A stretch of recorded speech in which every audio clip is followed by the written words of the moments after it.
káàbọ̀ padà sórí ètò Miliki Express gbogbo ẹ̀yin tèmi nínú ilé èmi olórin ayaba Adéọlá Ògúnsànyà olórin àlejò mi kejì lórí ètò lónìí náà olórin náà ni wọ́n àwọn àrà ọ̀tọ̀ ni àwọn ní group tí wọ́n ń pè ní The Bloom church mi ni wọ́n wá sí níbi ọ̀sẹ̀ bíi mélòó kan sẹ́yìn pẹ̀lú bọ́n ṣe yin Ọlọ́run tó gbogbo wọn náà mú microphone ní kọ̀ọ̀kan tó bẹ̀rẹ̀ sí ní yin Ọlọ́run mo dìde mo wọnú ẹ̀mí gbogbo irun tó wà lára mi báyìí ó pẹ́ ó tọ́jọ́ mẹ́ta tí mo rí kí àwọn group kan kóra wọn jọ tọ́ọ̀dẹ̀ ń ṣọmọ kékeré wọ́n kóra wọn jọ báyìí kan yin Ọlọ́run kó move mi no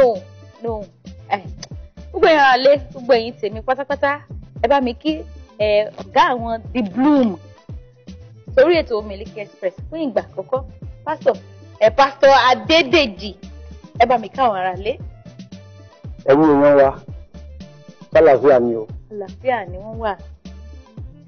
Kí ló bí The Bloom? Báwo ni The Bloom ṣe bẹ̀rẹ̀? Bloom. Why The Bloom?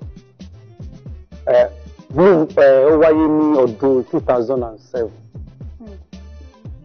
Gẹ́gẹ́ bí olùkọ́ mo ní àwọn ọmọ tí mo máa ń kọ́ lórí. Mo dúpẹ́ lọ́wọ́ Ọlọ́run pé inú wọn wà lára Bloom lẹ́nu tó pọ́n ti jáde yunifásitì. Ìgbà tá ń jáde a máa ń lọ fún àwọn oríṣiríṣi ìfagagbága fún iléèwé tí mo wà nígbà yẹn. Wọ́n dẹ̀ máa ń gbogbo ẹ̀rọ kẹ̀. Bẹ́ẹ̀ tó yára wá rò ẹ̀mí wọn á tẹ̀mí wá pé òun ṣe iṣẹ́ ara kí ló dé tí òun lo ẹ̀bùn tó ní pẹ̀lú àwọn tí mo fi yí ẹ̀ka láti lè gbé ògo Ọlọ́run ga. Mo ṣe pé kan nínú wọn ni tó ń jẹ́ Yẹ̀mí Ọláìyá ọmọ ọba ni wọ́n ṣe pé ní ẹ̀ báyìí ni. Ẹ lọ́wọ́ bá láàrin ilẹ̀ wá jẹ́ kí n ṣe sáàkì o ẹlẹ́gẹ́ kí n ṣe sáàkì wọ́n bọ́dà náà wọ́n dẹ̀ hàn pupa ẹ wá jẹ́ ṣe sáàkì tọmọ ọba jẹ́ ṣe sáàkì sórí adé. Nígbà tá a gbàdúrà tán pé àwọn kan mú àǹkà mú àmú Frank Samuel Tosin nígbà tó yá àwọn ọmọléèwé mi kan náà tó tún jáde àtúnmú àwọn yẹn náà àwọn bíi Joy Michael Gbénga Glory like that bá ṣe bẹ̀rẹ̀ nìyẹn. Ṣé nígbà tẹ́ mú àwọn kankan àwọn tó kù ṣé wọn ò bínú? Wọ́n bínú ṣùgbọ́n mo ṣàlàyé fún wọn wípé eléyìí ẹ̀rọ sí iṣẹ́ ẹran ara mo ṣàlàyé fún wọn wípé kán má bínú wọ́n gbà bẹ́ẹ̀ wọ́n dẹ̀ tó wá ń fún wọn lẹ́yìn pápá. Nínú àwọn information tí mo gather nípa Bloom mo gbọ́ wípé ẹ máa ń lọ káàkiri láti lọ kọrin concert ni o church ni o kò ń ròyìn lójú rárá báwo làárín yẹn ṣe jẹ́?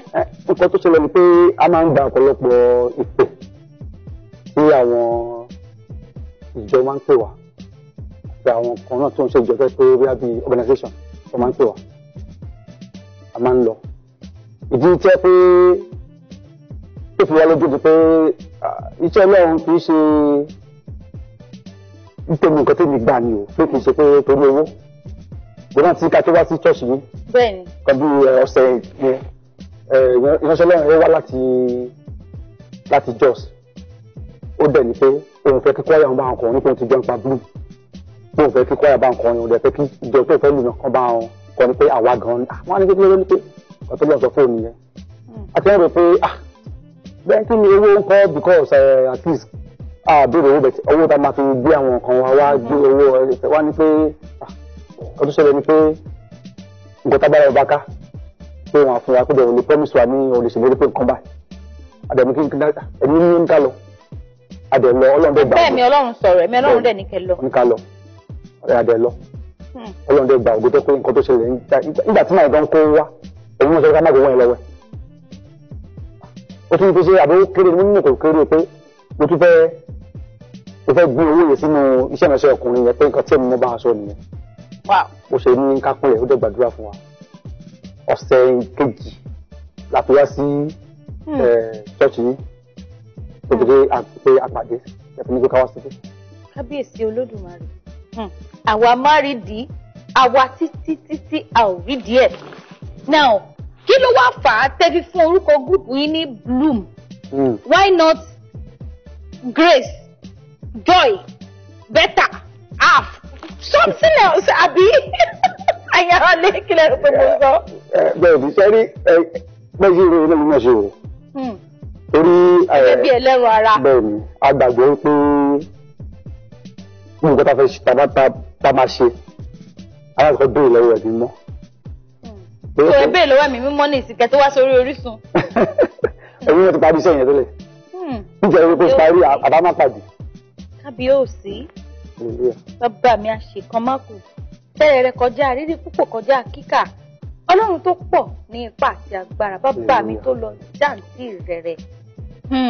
Wípé ẹ̀mí Ọlọ́run ó ti parí ẹ̀. Parí ẹ̀ ká tó wá síbi. Ǹjẹ́ ṣé kò sí èdè àìyedè nípa ọ̀rọ̀ olówó dé àbí time? Bóyá àwọn eléyìí lọ síbi iṣẹ́ àwọn yẹn náà.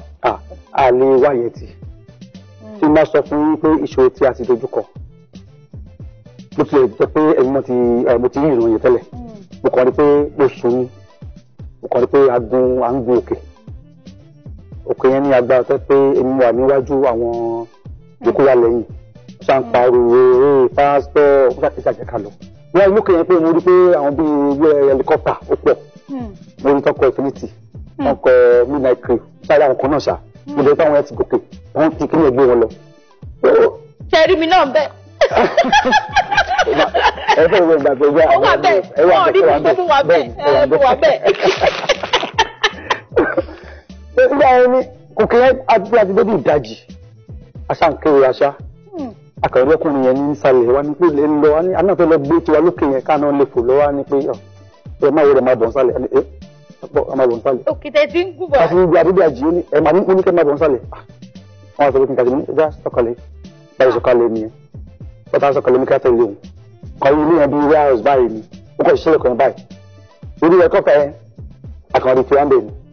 Ó ní ká máa lọ pé kí ni wàá dùn àwọn ará ọ̀sùn ìtají ni mo ní ọ̀pọ̀lọpọ̀ àwọn ìran máa ń rí pé nípa ìṣòro pé ṣùgbọ́n káfíńtì àti ní ìṣòro gan nígbà ọ̀pọ̀lọpọ̀ ọ̀gá ti lọ gbàtà rí pé ọdún kìíní ọdún kejì ọdún tó ń bọ̀ ní máa pẹ́ ọdún mẹ́wàá ọdún kìíní ọdún kejì wọn rí pé àkọ́dà pé nǹkan kan ò ṣẹlẹ̀ àti ṣe oríṣi pé a náwó gan fún àwọn orin ìfẹ́ pé ó máa ní ìṣòro ó lè pé technically ó lè pé ẹni tí kò kọ́ tí ò ní sáà ní kí máa fọ́rìtì ó dúpẹ́ pé ọ̀pọ̀lọpọ̀ wọn tẹ́pọ́n náà wọ́n rí ìran yẹn tí wọ́n rí bẹ́ẹ̀ ni wọ́n dẹ̀ dúró tó gbogbo yìí tèmi nínú ilé the Bloom ṣé the Bloom ni àbí Bloom ok Bloom ẹ jẹ́ ká wo